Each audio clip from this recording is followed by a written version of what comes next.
What's really good, my people? Welcome into No Catch Up Chicago, for Chicago, by Chicago. I am your host, Sean Little. Nick the Quick in the building. Yo. It's Bears Tuesday. Victory Tuesday, baby. Victory Tuesday. I like how you got put that, the actually. W. You can hear it in my voice. I was up there. I was at the game. I was Oh, yeah. screaming a little bit. We're going to talk Bears, Seahawks, Monday Night Football. We got that W. We have a ton of stuff to talk about. I need to give Javy Baez some love. We're going to talk MVP. Oh, my God. I haven't given my boy enough love, so Sure. we need to talk Javy Baez. That's my guy. And then we're going to close it out with where are we with Josh Gordon, AB, Triple G Canelo. We're going to touch on Urban Meyer, Ohio State. Yeah. All of that. All that. We in here. We out here. And you see me with the Blackhawks hat Ready. on. Oh, yeah. Sean's trying to get a new audience out there, man. We're trying to let you hockey fans know this year we're bringing you that real. Yeah, we're maybe. We might be breaking down some ice time, some minutes, some things like that, plus, minus, all that. You know Probably what I'm saying? not. I just like the logo. It's the coldest logo in sports. It's the always hardest has logo in been sports. by far the hardest logo in sports is the Blackhawk. No Like doubt. before they were even good, I was trying to get that fitted head. I think I saw Fat Joe have it in a video way back in the day, and I was like, man, that logo is so hard. Yeah, the Super logo is tough. crazy. That and the Raiders logo. Yo, and this is the old school joint with the gray on the bottom. Oh, very nice. Not the all black joint, not and the not all- not like the the snapback, the still fitted Yeah, joints. this is the old school joint, dude. Of course, it's beautiful. Let's jump right into it, man. It's Tuesday. Yeah, Bears got that W last night yeah. at Soldier, home opener. As you can see, I wrote on the board, Mack owns the city already. Khalil. This shit is a fact already. Yeah. Oh yeah, He already owns the city. Everybody loves him. yeah. He was mic'd up last night. That shit was It was awesome. great. I'm going to play some of that here in a second. Give me your thoughts on the game. 24-17. And it was more 24-10. We gave up a touchdown at the end. But give me your thoughts on the game, man. Oh no, it was 24-17 because they almost came back, but They had the rock. they had the rock at the end, yeah. So, man, overall, I mean, it's hard to kind of not give everything away that we're going to talk about right now as far as that's concerned. But overall, really happy with the victory. Defensively, we have a unit, right? Like this defense is incredible. They're hungry. I love that they play like a bunch of junkyard dogs back there. I mean, the thing that I love the most is when they were getting to the quarterback, yeah, maybe one or two people got the sack, but you're seeing 5-6 different guys fly around, get back there. They're excited for each other. They're all high-fiving. You can just see the energy coming from that defense, like they know they're going to get to the quarterback and create pressure, which I absolutely loved. Offensively, completely different story, right? Completely different story with the offense. I'm not happy with this offense. I'm not satisfied with Trubisky right now. I understand it's still early, but he missed a lot yesterday or last night. I'm sorry, and then still not really getting the ground game going, which is something I asked about last week. So again, I'm always happy to get the W. It's just wins like that where you're relying on the defense to score touchdowns. That's not going to happen every single week, and eventually the offense has to show up. So that's kind of where I'm at with it, man. Always happy for a W. Seattle is nowhere near the team that they used to be. I think we could all see that. Russ doesn't have anybody out there to throw to. Their defense isn't nearly as good. But, again, I'll take a W any way I can get it, man. We haven't had a lot of those over the last few years, so I'll definitely take it. But there's a lot to take away from that game, good and bad. No doubt. 34 passes, 27 rushes, but only 18 rushes from running backs. Yeah. That are actually supposed to be running a route. Yeah, you got Not rush. jet sweeps with Taylor Gabriel. Yeah. Not quarterback runs with Mitchell. Like, straight up runs is only 18. 18. So, I feel you. Yeah. I feel you because I don't want to – and Nagy even came out and already said, like, I can change, like, how I'm calling the game because of the way the defense is playing. Yeah. I didn't really like to hear that either. That's almost saying, like – we could how I felt leaving the game. I went to the game. The atmosphere, first off, the atmosphere was off the chain. Yeah. They had the towels out. Everyone was excited to be there. Shout out my homie Paige from Arizona. She hooked us up with some tickets. And speaking of, I'll get into that in a second. But yeah. She hooked us up with some tickets. The experience was dope. The energy was there. People are excited. I think how you said about the defense being excited, and they were excited for each other. They love each other already. They love it, man. They're gassed up the whole game through Yeah. and through. They can't wait for it to be like 3rd and 6. Yeah, they love it. They're like They love it. They clamor to get to 3rd and 7. And they're like 3rd and rabid 8. dogs getting back there, man. I mean, the group sacking, all that. And you can tell that It's like a contest on who's going to get the who's sack. going to get there first. Like, and that's the thing. Yeah. You bring in a Khalil Mack, a guy who's just that good. And obviously, like, one thing I noticed by watching and listening to the mic'd up and everything is that dude loves football. Like, you don't got to worry about him getting his money and not trying anymore. He loves to do what he does, 90 million or no 90 million, right? So I love that. And what he also does is he raises the play of those other players, right? They're out there watching him do all this amazing shit, and they're like, you know what? I want to go do that. I want to be that good. So when you have a player that's kind of that example for your team, the rest of the guys look up to that, and they play up to that level, right? They can't be as good as Khalil Mack, but they're all going to try. And I just think that that's the energy and that's the attitude, the swagger, the culture that he brings to that defense is, hey, this is what we're going to do. We're going to be some dogs. We're going after the quarterback. We're gang tackling, and we're going to go hard every single down that we're out there. And, again, that's 100% the Khalil Mack effect, and it's definitely showing on this defense. Yeah, no doubt. The mic'd up thing was awesome because he wasn't saying anything really, but he was saying everything at the same time. Like, I don't think he said like a complete sentence like the whole way. We don't get him, yeah. We coming. We talking about, boy. We coming. Yeah. Shit like that, right? All right. That's fine. Lead by example. Hey, look, we've had plenty of vocal leaders in this town. You lead by example, that's 100% fine with me. Again, you can look at him and just tell this dude loves playing linebacker. No like doubt. he'd rather be nowhere else in the world than what he's doing right now. Money aside, which is awesome. I mean, I love it. Pull me up, Aaron. I'm about to play some of this mic'd up from last night. Make sure my audio is working too.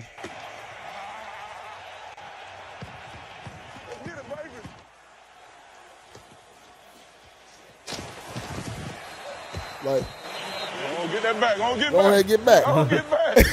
This dude, Afidi, was getting his ass kicked all night. He had to see. Way to come down. Way to come down. Way to come down. He had to see Von Miller and then Khalil Mack in back-to-back weeks. Welcome to the show. Welcome to the show is right, but I mean that's the worst welcome you could get. Yeah, well, So I feel for dude a little bit. Khalil Mack knew that he was bull rushing the shit out of him. Good. 11. Come on. We got you. We got your back.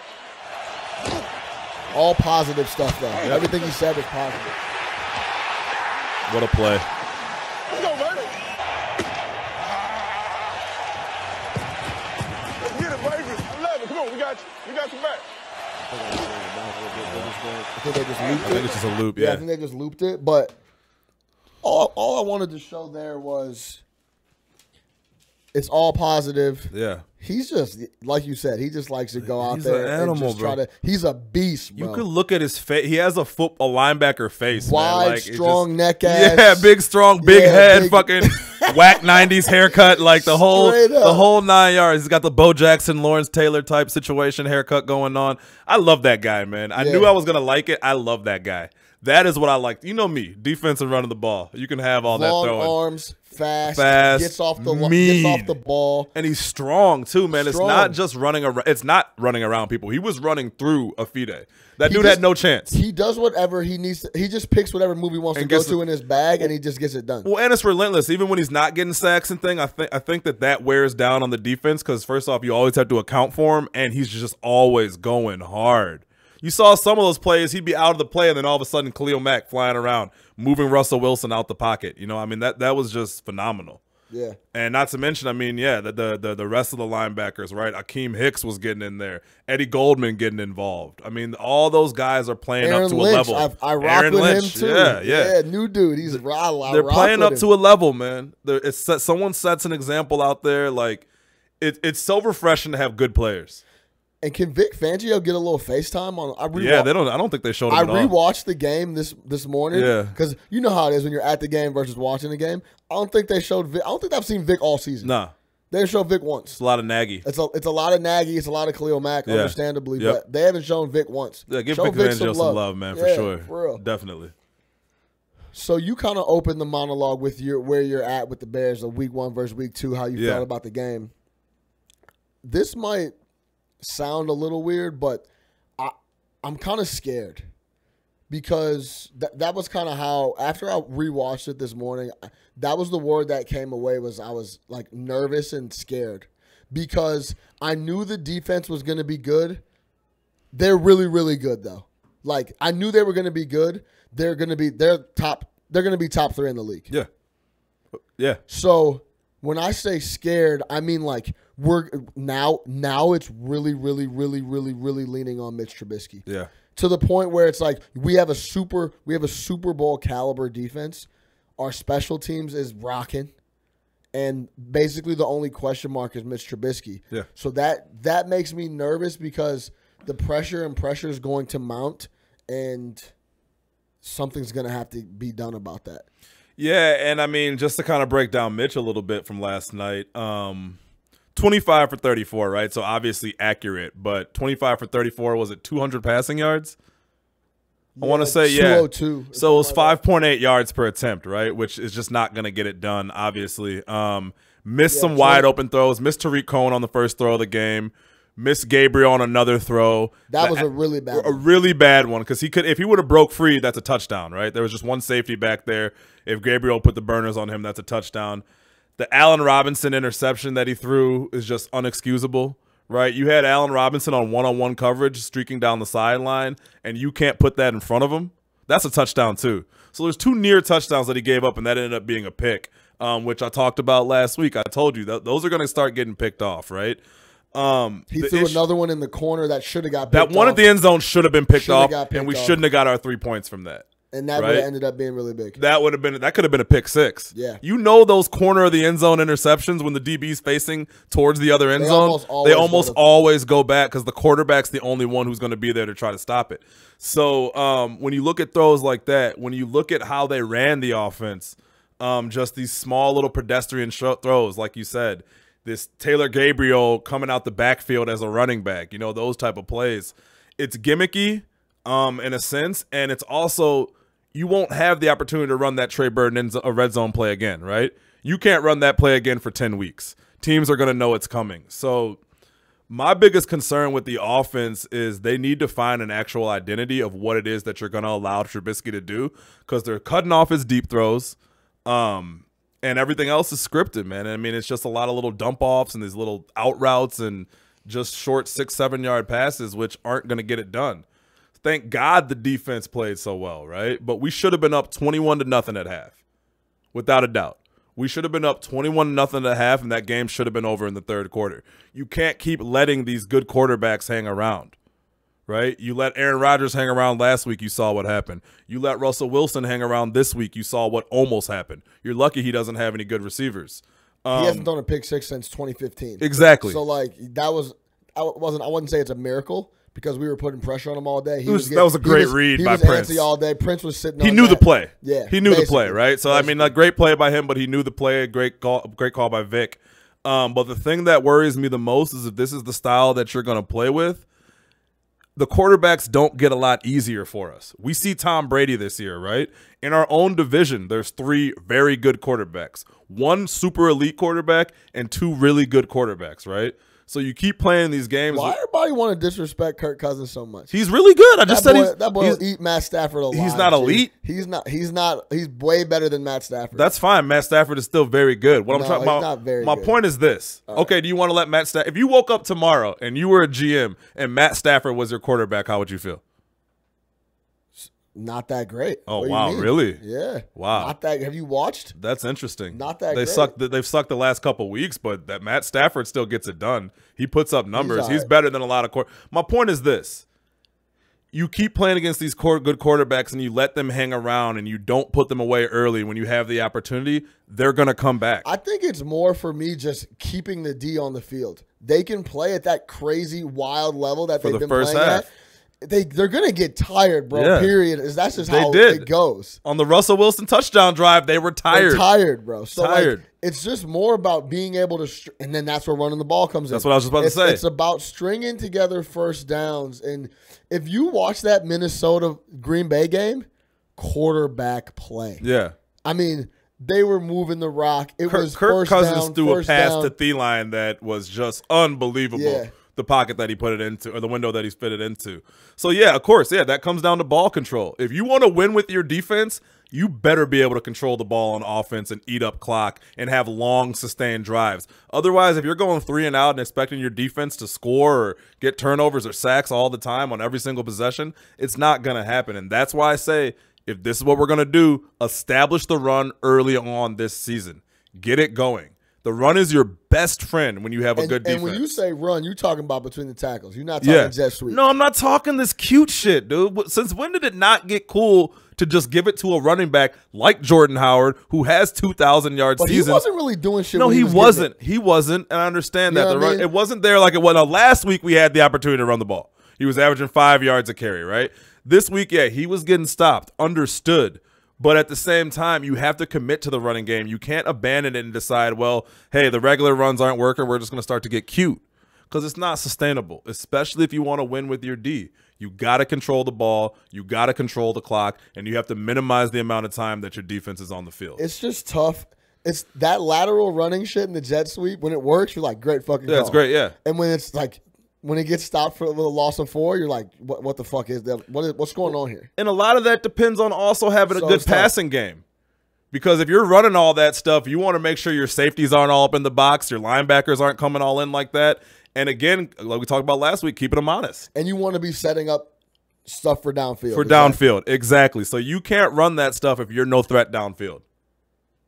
Yeah, I agree with you. 100%. You can't, because they know everything for the Bears is going to be right in that 10-yard range, inside of 10. Again, 5.8 yards per pass attempt. Yeah, he's not throwing anything downfield. What's the point? 5.8 per rush attempt is a good day of running the football, right? So if you're only getting 5.8 yards per pass, what exactly are you doing? And what are you calling? Now, it's either one or two things. It's actually only one thing. I think Nagy doesn't trust Trubisky at this point. Yeah, I don't think he trusts him. Yeah, I agree with that, and I don't think he has any reason to. It's week 2. Because when he has gone downfield, it hasn't looked. Yeah, that's fine. It's still early. You know what that's I'm saying? fine. That's fine. Yeah. Pat Mahomes is out here slinging that rock. The one thing that I guess also concerns me about Trubisky, and I was thinking about this as I was watching the game last night, I still haven't seen that throw from him where he fits it into that tight window, and you're like, even if everything else sucks, there's that glimmer of hope. That's a good point. And I was thinking about, I'm trying to think back, like, when is he? There's no wow moment. There's no wow moment. Even when Cutler was awful, he would have these throws where you're just like, okay, that talent is there. Right. Yeah, he could sling it, right? Some of these other guys can sling it. Again, we just talked about the Cousins throw. He hasn't had that throw where he fits it in a tight window like that, right? On a non-scripted play where he just makes something happen. I would say yesterday, that throw to Tariq Cohen where he thought there was pressure, but there wasn't any. And he ran backwards for 8 yards? Backwards for a second, and then turned around and flipped it to Tariq. That was a play that not a lot of quarterbacks can make. That was a very athletic, accurate play. It's also a play that not a lot of quarterbacks would make because he ran backwards. I remember I was watching that and said, where is he going? All he had to do was step up. He was good. And he doesn't know where the pocket is, apparently, because he literally ran back 5 yards, avoided the sack, and then just threw some shit that got lucky that it went to his receiver. Right. He's got a live arm, okay? He can make that throw. That's great.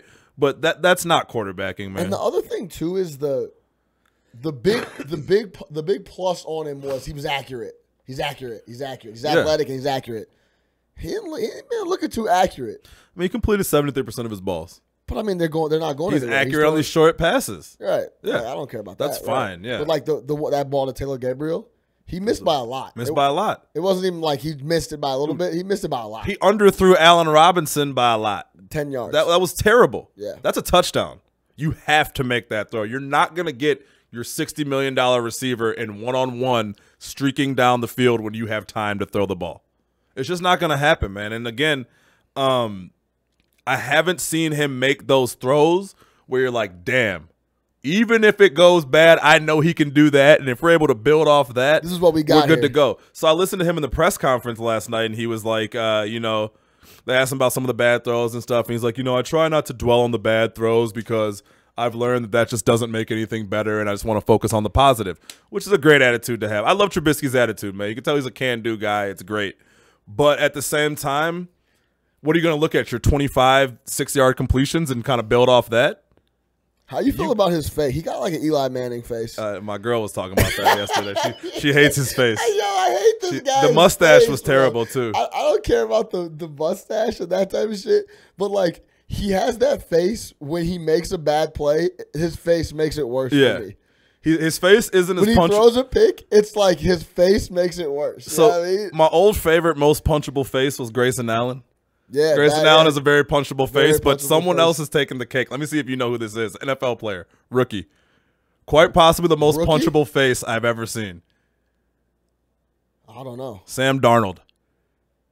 Yeah, Bro, no, look at that. some pictures of Sam Darnold. He just looks like the biggest douchebag in the history of the world. He's just super broy. Yeah, he's got an extra bro with the red hair. Yeah, he's terrible. He's always flicking. He's always rubbing Like I would love to punch that guy in the face. Yeah, Mitchell has that face where when he makes a mistake, when I look at his face, I like get more angry than I was already. Yeah, so that's it. Yeah, man, it's again, we should have been up 21-0 at halftime. But to not get too negative, we did get the W. We did. Showed up. The D is. So you put me in these positions to be the Bears hater. No, I really no, because I agree with everything. No, because I agree with everything you're saying. Right. But like I just did because if you didn't know the score of the game the way we're talking, you probably think we lost. We lost. You know what I'm saying? So I don't want to get too crazy with it because we did win. He did throw a nice touchdown pass to Tony Miller. He did have a couple plays that looked good. First drive. Yeah, first drive. He's the king of the first drive. If every game was the first drive, he'd be the best quarterback in the league. So, like I said, my initial thing was I'm scared because now all of a sudden it looks like we have a team that could really make some noise without a quarterback. Right. And then that's like a nightmare because the windows just the NFL window. We talk about this all the time. The NFL window is just not big. Yeah. So when we're gonna have this 3-year window where this defense is gonna be on point and we don't have to pay anybody. 3 years before you got to pay Trubisky too. Right. Exactly. Right. So it's like look at Seattle. That's why I'm scared now. Now I'm nervous that we're not going to get to that apex team that we could be because of quarterback play. Yeah, and that's a major concern. It's a major concern. And now at the same time, man, again, this is his second start of the year. Last year was a joke. All that, we get it. But it's just hard when you look over and you see Mahomes doing well. You see some of these other younger quarterbacks entering year 2 and doing well. But the thing I also realized about this offense, and last year we killed Fox, right? Yeah. And who's the offensive coordinator? Dowell Loggins is a joke. Loggins. We killed them about the plays that they were calling because it was all short passes with Trubisky. Let me ask you this. Are we pretty much doing the same thing, but because the personnel groupings and the packages are so exotic and different looking and all this motion and it's not as vanilla that we're kind of not really seeing what's actually happening? Yeah. The same playbook? It's the same playbook. Not the same playbook as far as the route. I get it. Not the same formations. It's all different. But what we're asking him to do is essentially the same thing. Yeah, I would say so. Yeah, I would say so. Right. And, I mean, I think it goes down to a rookie quarterback they didn't trust, and I think we're still in that same type of position now. So if you're going to run that offense, what can't he do? He can't turn the ball over. Absolutely. If you're going to play conservative like that, the one thing your quarterback can't do is turn the ball over. No doubt. Good win overall. I'm glad we got it done really quick. So our homie that got us tickets to the game's boyfriend's Deion Jordan on the Seahawks, former Miami Dolphin. Yeah, his first round pick. Yeah, from Oregon, right? Former Oregon Duck. It's a duck. Super cool cat. Fuck Chip Kelly. Go ahead. Yeah. And so we had like the back player pass for the Seahawks. So he came out and said what's up to us after the game. Brandon Marshall came out. My dog. He is humongous for real. Well, he's like 6'4", right? He's 6'5" and a half, it looked like to me. And he's every bit of the 230 he's listed at. Yeah. He was gigantic and solid. Yeah. And I was like, wow, like this dude is like every time you hear about him on the broadcast, like he's more. I want to be more than just a big body. Like he keeps saying that all the time. Yeah. He is a really big body. He's a big boy. I can't imagine trying to bring him down on like a crossing route. Yeah. And he's moving at full speed. It was crazy. Right. Another stat I heard about Brandon Marshall when we were talking about Brandon Marshall. Do you know this? Do you know this? Who owns the overall? He owns the overall receptions. For the Bears? Yes. Yeah, like 115 that first year. No, in a game. It's B. Marshall from Kyle Orton. And for what, the Bears you're talking about? I think it's no. The overall receptions record is Terrell Owens against the Bears. He had 21 against the Bears in like 2000. No, I think Marshall had like unless he 23. broke that. That's what I'm thinking. Hold on. Really quick. But I was like, yo, I think this is from single game reception. I thought it was T.O. with 21. No, I think it is. I think it's Brandon Marshall. Reception record in game. Let's see. When did Kyle Orton never play with Brandon Marshall on the Bears? Single game reception. Brandon Marshall never played with Kyle Orton. No? Never. I got because remember we got Brandon Marshall after we got Cutler. Yes, Brandon Marshall. Oh, he was on the Denver Broncos. From Kyle Orton. From Kyle Orton. That was legendary Kyle Orton. Yeah, that was apex Kyle Orton. 21 passes. Yeah, and then Get my man's right here. See, if you want to have a great defense and win some games, that's the quarterback you need right there. Because he ain't turning it over. Yeah, Kyle Orton 21. Kyle Orton and Brandon Marshall 21 receptions. That's crazy. T.O. had 20. T.O. had 20 against the Bears, right? Yeah. But yeah, bro, I saw Brandon Marshall live and in color, and he was a fucking unit animal. Can we talk about this Michael Dixon? I don't even know what you're talking about. The Seahawks kicker, the punter. What, when he's doing? Who's out here drop kicking onside kicks, drop kicking kickoffs? Yeah, we want to talk. What about apparently this dude is crazy. He's one of those Aussie rules football guys. He's a 5th round draft pick for a punter, which is absolutely crazy. Yeah. Dude was drop kicking kickoffs, bro. You know how hard it is to drop kick a kickoff? Yeah, how much leg strength you require to do that? Well, do they let you move it up? No, I think you drop it. Or that was spot. a penalty. I think. Yeah. He had a penalty for some other shit, but yeah. He's got a leg. Who cares? Hey.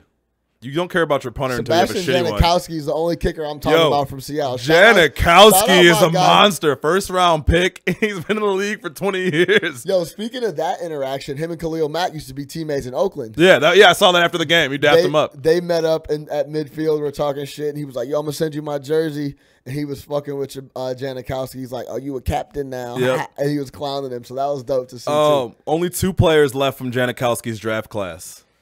One was Janikowski, who's a 1st rounder. The other one was a 6th rounder. I have no idea. His name is Thomas Brady. Yeah, that makes sense. Yeah, they were showing that during the game, too. Shout out Sebastian Janikowski, legend. Legend, bro. Legend. And he was like 56-yard kick. Yeah, he's got that leg. He's banging through 56 yards, and people out here missing 35-yard chippers. Do you remember him at Florida State? Yeah, he's a beast. He was nasty.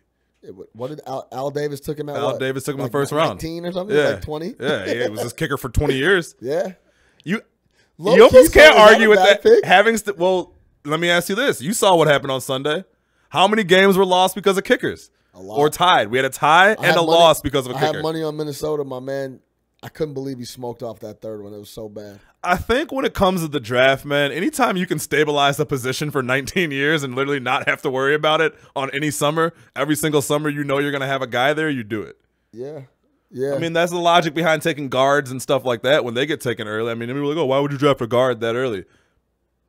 You can get the position stabilized for 12, 13 years. You're good to go. Yeah, I feel you. That's a good point. You're good to go, man. That's football. No doubt. Bears got the W, man.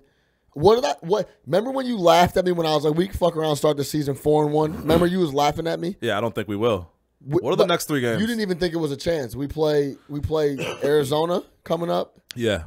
Then we play Arizona Tampa next week? Yeah, next week. Oh, at Arizona, that's a W. That's a W. Then we play at home against the Bucks. Hopefully Fitzpatrick will come down to earth, or they play Jameis. Please play Jameis. And then we have a bye, I believe, and then we play Miami. Miami's 2-0. I don't give a fuck. I will say this, man. It's a guaranteed W if Arizona has the nerve to trot out Sam Bradford again. How does this dude keep getting starting? It's not even keep getting signed, because I get it. You want an experienced backup quarterback. Yeah. Not only does it keep getting signed, he keeps getting signed and getting starting jobs. Yeah, have we not seen enough Sam Bradford? You know what I heard? He's never won more than 8 or less. He's never won 8 games in a season. Wow. He's been in the league for, 12 years? Number 1 pick. He got the number 1 pick. Yeah, he was nasty at Oklahoma. He got that number 1 pick tag. Yeah, he stays in the league, man. So, yeah, we're going to go roll them. We could definitely start the season off 4-1. Yeah. It's possible. Possibly. All right, let's jump over to Javy Baez. Him and Khalil Mack, I hope they become homies somehow. Who runs the city more, Javy or Khalil? Khalil Mack, because the Bears run the city. That's why. But maybe in October if Javi starts going crazy. Yeah. And we lose a couple games. Yeah. And Mac don't have a sack in 3 games, which is impossible. Yeah. But yeah, Javi. That's a hot topic. I don't question. know if the Cubs are capable of going crazy. You guys are losing relief pitchers like fucking. I know, man. It's going out of style. Well, you lost Morrow today too for the year. I believe so. Yeah. Yeah, Morrow gone. My man's gone. Pedro Strop. All right, but let's talk about Javy Baez. Yeah. Pull me up, Aaron. I'm going to show you the good and we're going to talk about Contreras as well. But I want to show this clip of Javy Baez. Love it. I love it. Oh, I Love can't. it. I love it. Watch it again. He hits the ball probably 460. I love the attitude. He just doesn't care, and it's all positive. He's talking to his teammates. Like, anyone that doesn't like this, and that's a lot of people. A lot of base. This is what I'm talking. We talked about this earlier in the year, where they were talking about, he could lose a vote from me because of his antics. What the fuck is baseball doing? This is what you need. This is what you need. Any league would kill for this. You 100%. got a young superstar in a major market with a lot of charisma and enthusiasm. And a big majority of your fan base is Hispanic. He's Hispanic, and yeah. He's a Hispanic. Yeah, he's Puerto Rican. And he's young. That's your good country. Looking Oh, that's kid. your Everything your man. about this cat's the man, right? I just and maybe it was real. I hate to keep harping on this. Every time we talk about baseball, I talk about this. But obviously, you've been doing baseball and shit like that a lot longer than me. What is the logic behind not celebrating pimping a home run, which is also the dumbest fucking term I've ever heard in my life? It's pimping disrespect. To who? The other team. It's about you're showing up the other team, just like you're showing up an umpire. It's the same type of thing. I don't think you're showing up the other team by celebrating. You're showing up if you point at the pitcher and you're like, yeah, fuck you. But if you're just celebrating your home run. Yeah, man, but that's basically what you're doing, is what they think. So if you hit a home run, you know what it is? It's that act like you've been here before mentality. That's what. So if I'm at school and I'm taking a test and I get an A and I fucking celebrate, does that mean I'm showing up my classmates? Or am I happy because I did well? You want to stop getting shown up? Stop serving up fucking home runs. That was a bad analogy, but I feel you on the or whatever it might be that you want to celebrate, man, right. Or any team sport, whatever it could be. I mean, this is professional sports where everyone's making millions of dollars and we're competing at the highest level.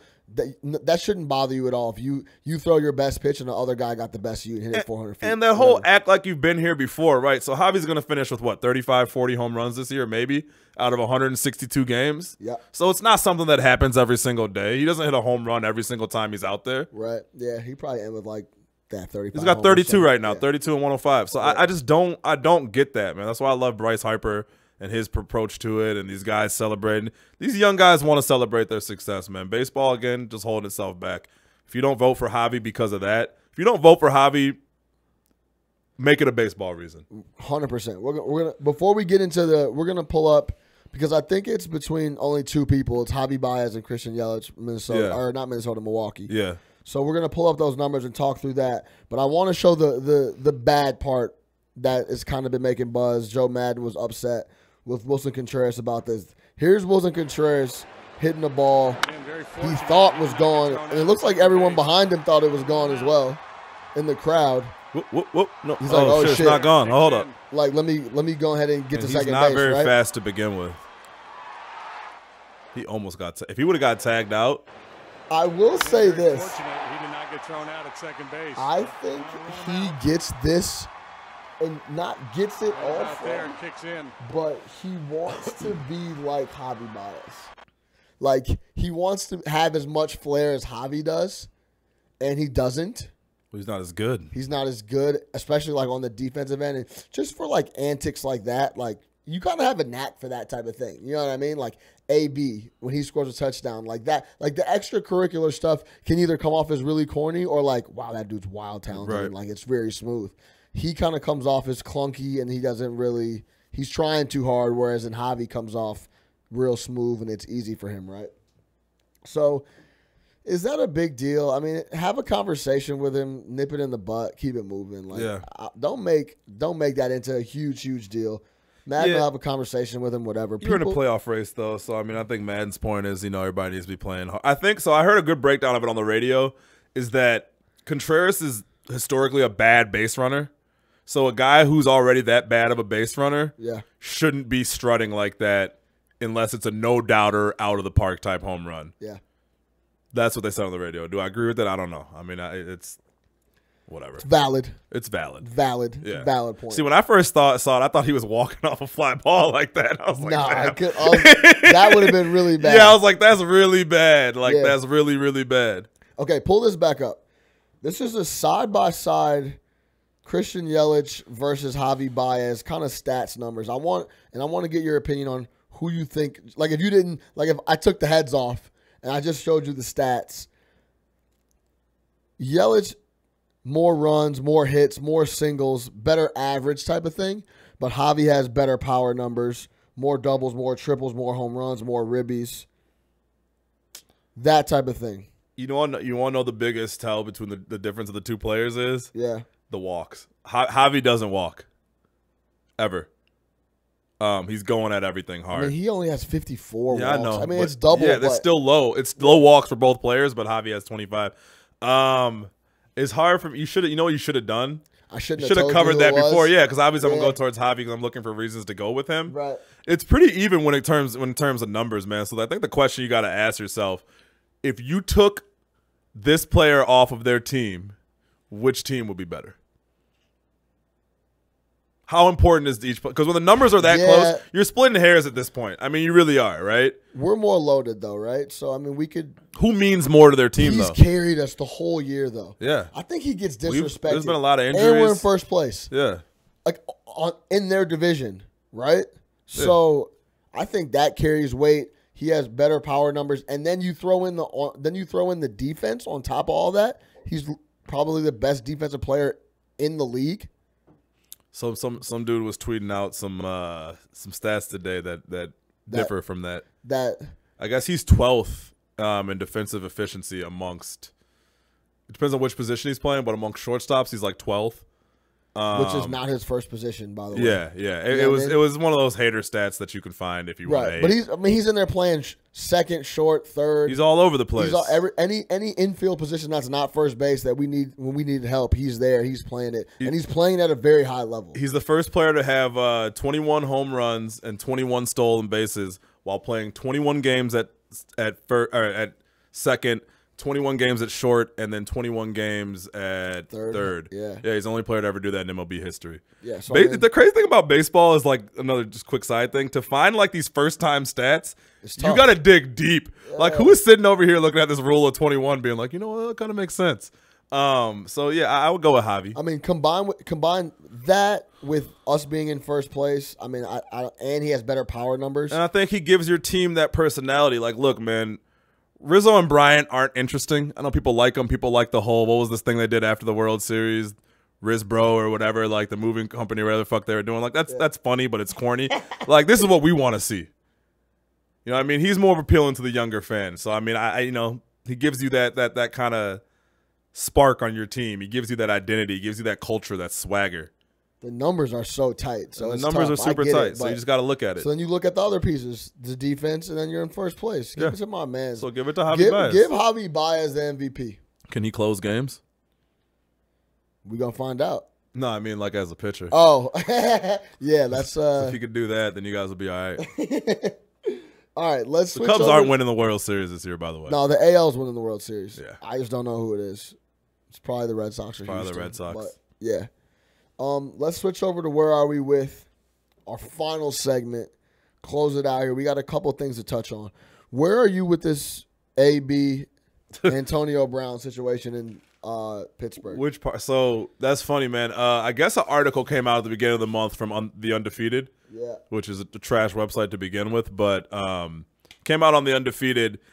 And I really hated the article. I but it was rock pretty with much, the Undefeated. You don't like Undefeated? I don't know, man. You put Whitlock in charge of something from the beginning, and it'll never be good for me, no matter how far you distance yourself. Isn't Braun running that? Isn't Braun? No, Braun is uninterrupted. Okay, yeah. Okay, my fault. Undefeated is ESPN's culture. Yes, Blackish correct. Okay, my website, fault. whatever. Yeah. Okay.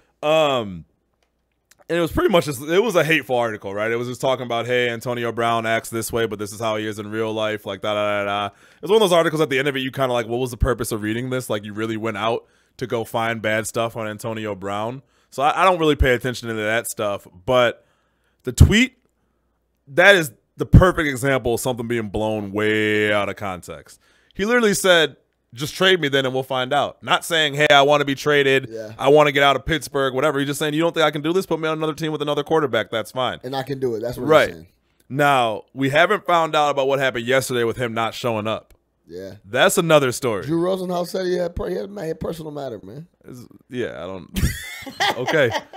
He just happened to have it after a loss. After a loss. And he had an argument with the O coordinator on the sideline. I got plenty of personal matters. I still got to go to work. You know what I mean? Like, I didn't know you can call in the NFL. Yeah. So that's an issue. I mean, and clearly, like the whole, another thing that's being blown out of proportion is the yelling at the coach on the sideline. It didn't really happens all the time. And it wasn't that bad. It didn't seem that heated at all. No. It seemed like he was telling them, like, this is what we should be doing type of thing. Yeah. And then the coach walked up to him, and they were very close together. The coach was like holding, he's it like, was like a talk. Yeah. It's a competitive game. It's the heat of the moment. That stuff happens. So, again, the not showing up to work thing is one thing. So something or nothing? Something or nothing, yeah, pretty much. No, I'm asking you, something?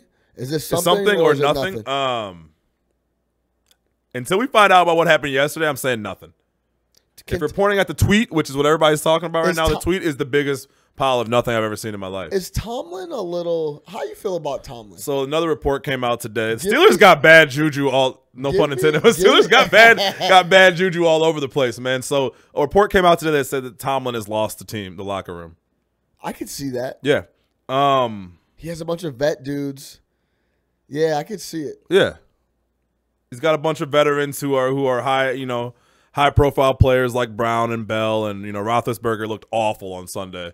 He looks cooked. Then they showed Le'Veon Bell in Miami. Bro, that was funny. He was jet skiing and shit. Jet ski. He had an album EP release. Yeah, party. EP release party. He doesn't give a fuck. Yeah, he's not tripping at all. He's not tripping at all. So yeah, I mean, what was it going to be your question about Tomlin? I'm sorry I cut you off, but no, it was just we kind of covered it. It was more just like, how do you think he can? Is he a good football coach? I think he's a good football coach. Yeah, I think his what makes him a good football coach is he control the personalities in the locker room. Yeah, and I think once that he's not an X's and O's guy. No, he's not doing that type of shit. He's got a ring. If the one thing that he's doing, he's not doing very well right now. Yeah, but it's the Steelers. They don't change coaches, so he'll be there for the next 20 years. They don't. But no, I don't think it's a big deal about that, man. But what the bigger deal of the Steelers is how bad Ben Roethlisberger has looked. But one thing I realized, I don't think that after coming off of threatening of the retirement in the offseason. Well, here's the thing, bro. I don't think, and this is the second straight year he's done this, I don't think Big Ben does anything in the offseason. Anything. I don't think he goes to the gym. I don't think he watches film. I don't think he picks up a football. Remember last year he started off the season terrible. Yeah. Right? And then by the end of the season he was Big Ben again. I think he's doing the same exact thing this year. Just as you get older, there's only so much you can do that. But I don't think that guy does not work out in the offseason. He doesn't do shit, and you can tell. I like that. Kind of labors through like the first 6 weeks of the season. He's like, all right, let's get it going. All right. Josh Gordon to the Patriots. Josh Gordon going to be more like Randy Moss or like what happened with Ocho Cinco? Is he gonna succeed or not succeed? That's such a loaded question. Because they were bringing up so much of the. I think he's more past the off the field stuff. I think he hasn't been in trouble in like a year, right? Well, he's been out of the league. Yeah, but I mean he hasn't been getting in any trouble though. I think his big trouble was just the DUIs and shit. He would keep getting DUIs, but he'd fail like every single drug test that was imaginable. Yeah, Yes. Yes. But what I'm saying is I don't think he's ever had any he's never had any issues that are like, oh my God, he's a bad dude. Right. He's just a dude with some problems. So he's only 27. He's also been playing for the Cleveland fucking Browns, which are the symbol for, ineptitude in the NFL. So I mean, going to that system there with the Patriots, I think it'll end up working out because he has nobody else to throw to. They'll work him in quickly. He's definitely in shape. Yeah. He's ready to go, so that's not going to be an issue. He has to learn the playbook. He's got a strong infrastructure there between Brady and Belichick and all that, and he probably knows this is his last chance. The one thing the Browns kept giving him chances. I still don't understand what happened with the Browns. I just don't understand why you would go through all those years of holding on to him and hoping he does well, and then right as he's at the point of being able to contribute to your franchise, then you let him go. He caught a touchdown in week 1. He played. Did he? Yeah, he caught a touchdown in week 1. So what happened? Do you know what happened? I think so. They say that he showed up at the facility and wasn't himself. So he's hungover? Yeah, well, no, I don't know what he was. He might have been high on something. Who knows? And that he also showed the facility with this hamstring injury that they said he got shooting promo.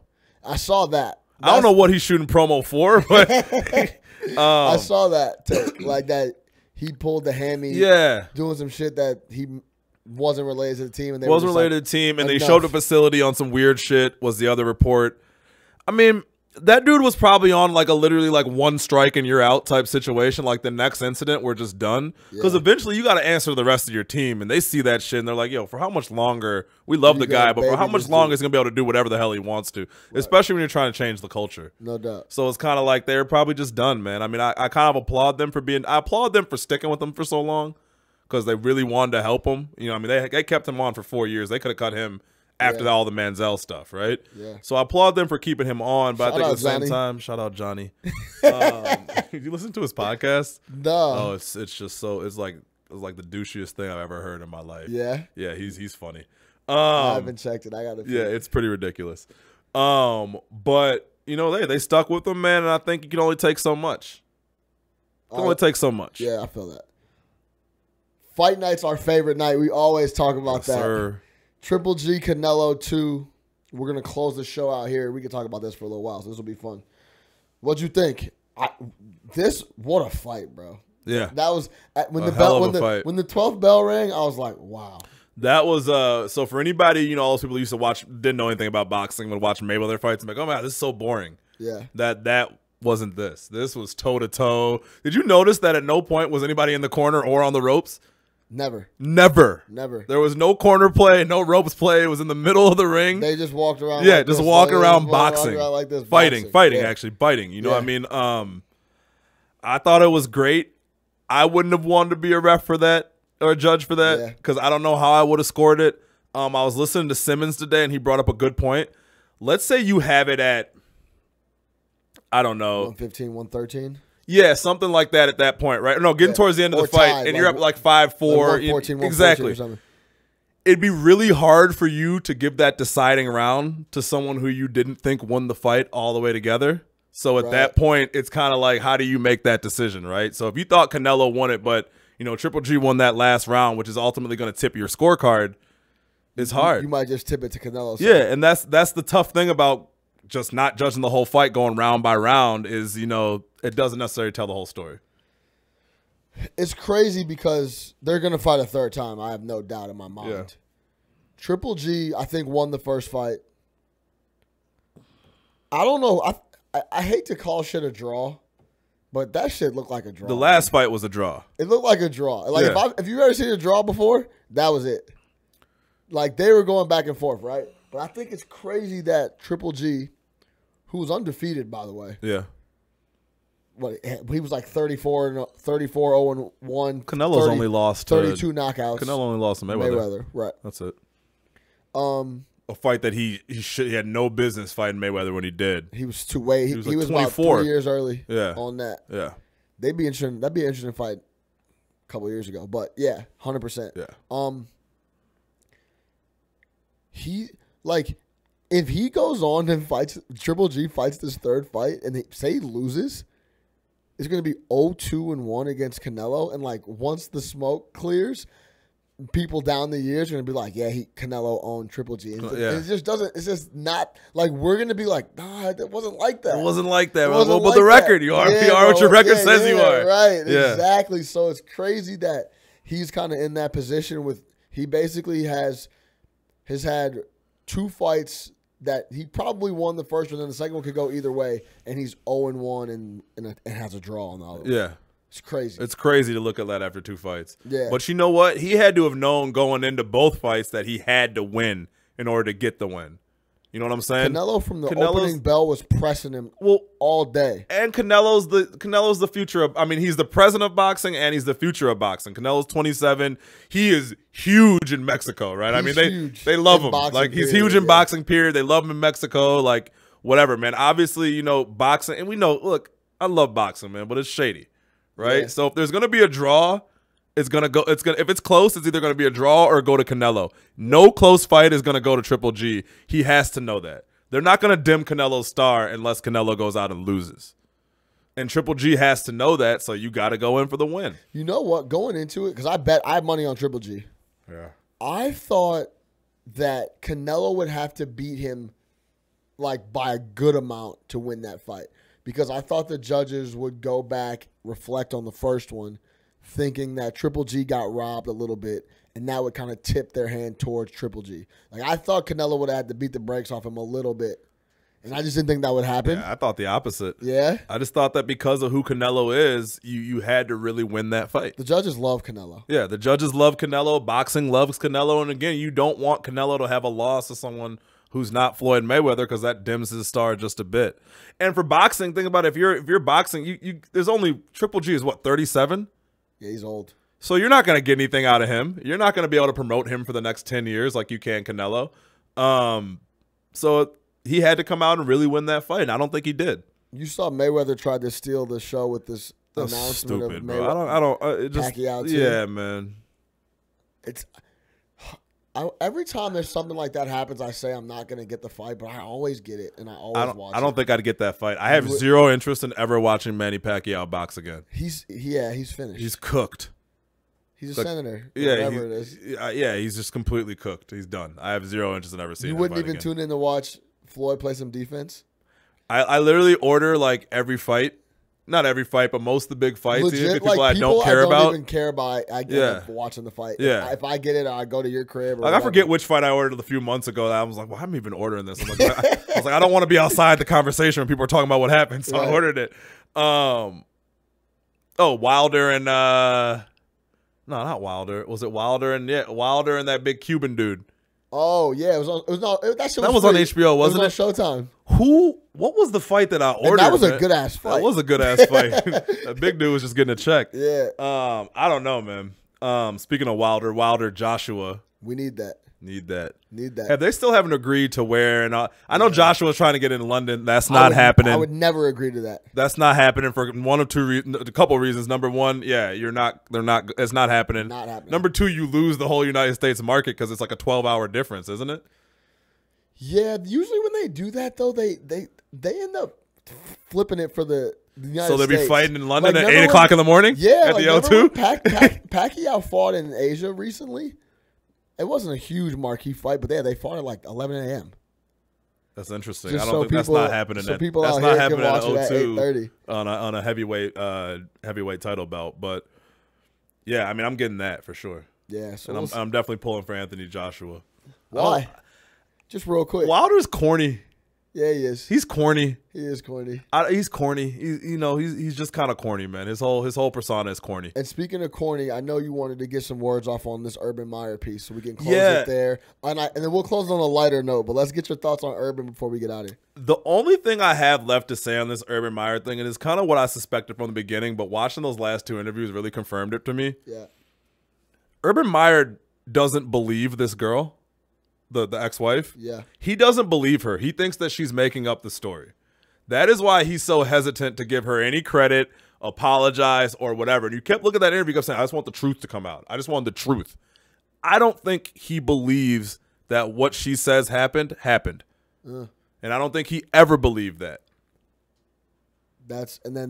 So that's where the smugness comes from. That's where it's at this point it's only pride for not stepping up and saying, hey, you know what, man, I'm a dumbass. I can't believe I had this dude on the staff. I apologize to all women out there, women that are going through this. Like, it's either that or he hates women and isn't like whatever, man. Rinaldi caught him off guard. He was like, yo, have you called her? Yeah. He was like, well, why not? I just have it. And then, he played him a quote. He's like, well, how does that make you feel? He's like, well, it's tough. He goes, I know it's tough. How does it make you feel? Yeah, no, Rinaldi's good. Rinaldi's real good. And that was the most Ohio house that I've ever seen in my whole life. The open up in the back. The open back with like the umbrella seats. Yeah. And he had like red and white polka dot shit, like couch and chairs. Yeah, super horrendous. Like old country. Yeah, like it was so all that whack. money. It was super whack. But yeah, it's the only thing I could think. And I thought that from the beginning when he didn't apologize. So I'm like, there's no other way that he would never apologize to this chick and not even say her name. Yeah. Unless he didn't believe it when it was all happening a few years back and he was dealing with the Zach Smith situation. He didn't believe it. right? And he just had this guy's back. Like, I don't believe that Zach would do that. I think she's lying. I still think she's lying. When he said, I just wanted the truth to come out, it's like, well, what truth are you talking about, bro? Because you already, you're there. Because you have your truth in your head, and you just don't want to. Your pride will not allow you to say that you were wrong. I never thought about it like that. Yeah, yeah. Think about it like that, and go back and reread his quotes.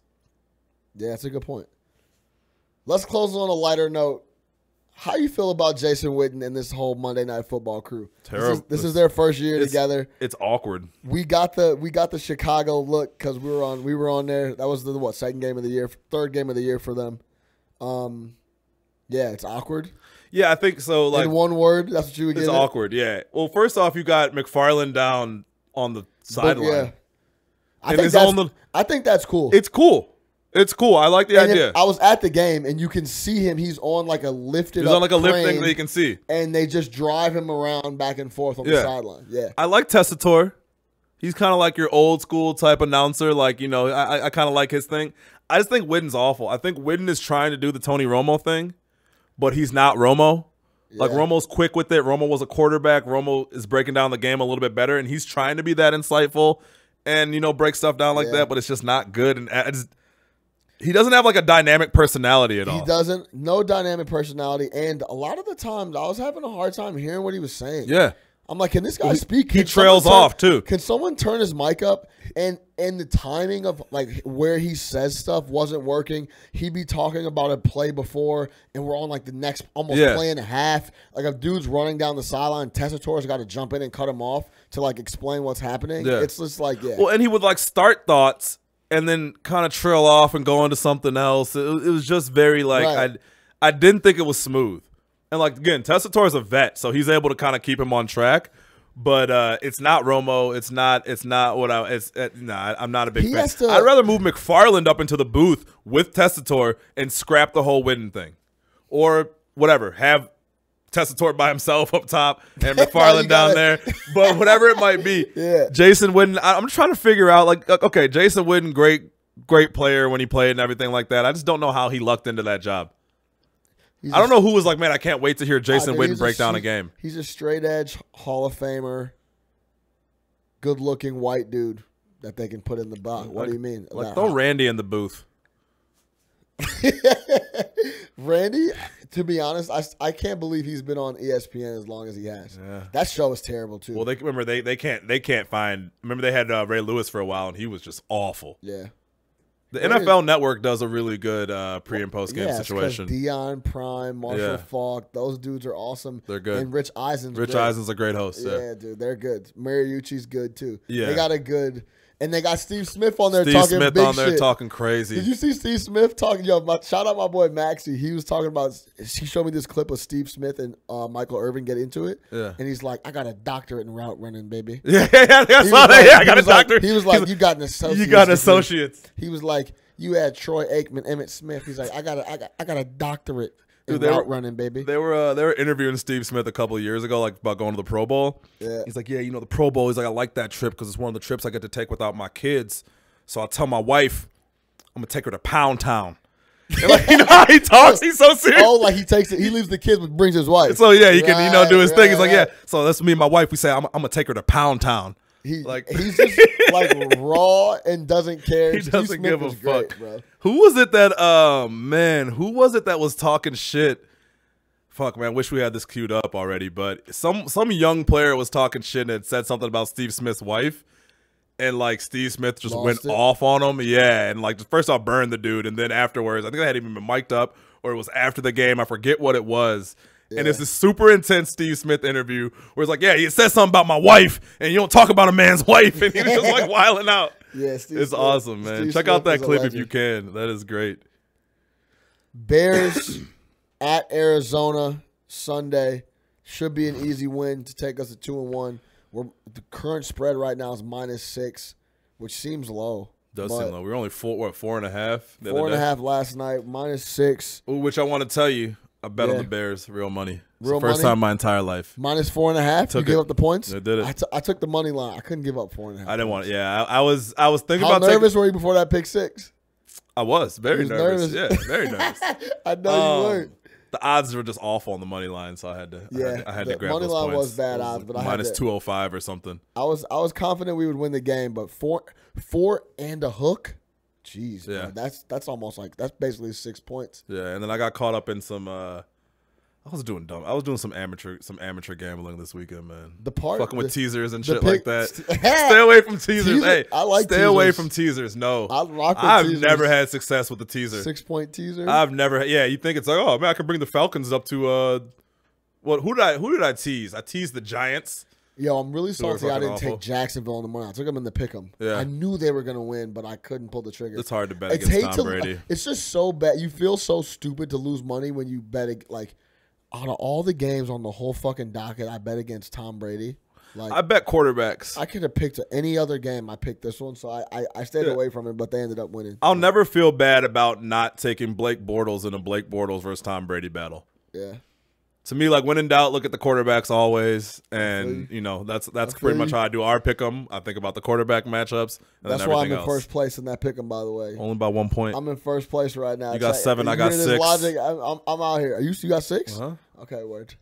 I mean, you gotta make up for what was it 2 years ago when you started off like 0-20. Yo, 2 years ago I was in the tank, really crazy, but Like crazy. I got second last year. I'm back, boy. I'm winning this year. That's it, man. That's all we got. Bears getting another W. Hopefully this coming Sunday, man.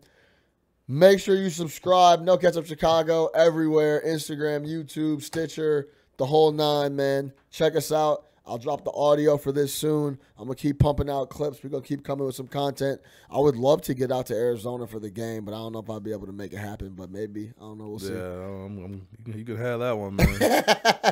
No Catch Up Chicago, for Chicago, by Chicago. For Nick the Quick, I am your host, Sean Little. Listen up, man. Stay locked.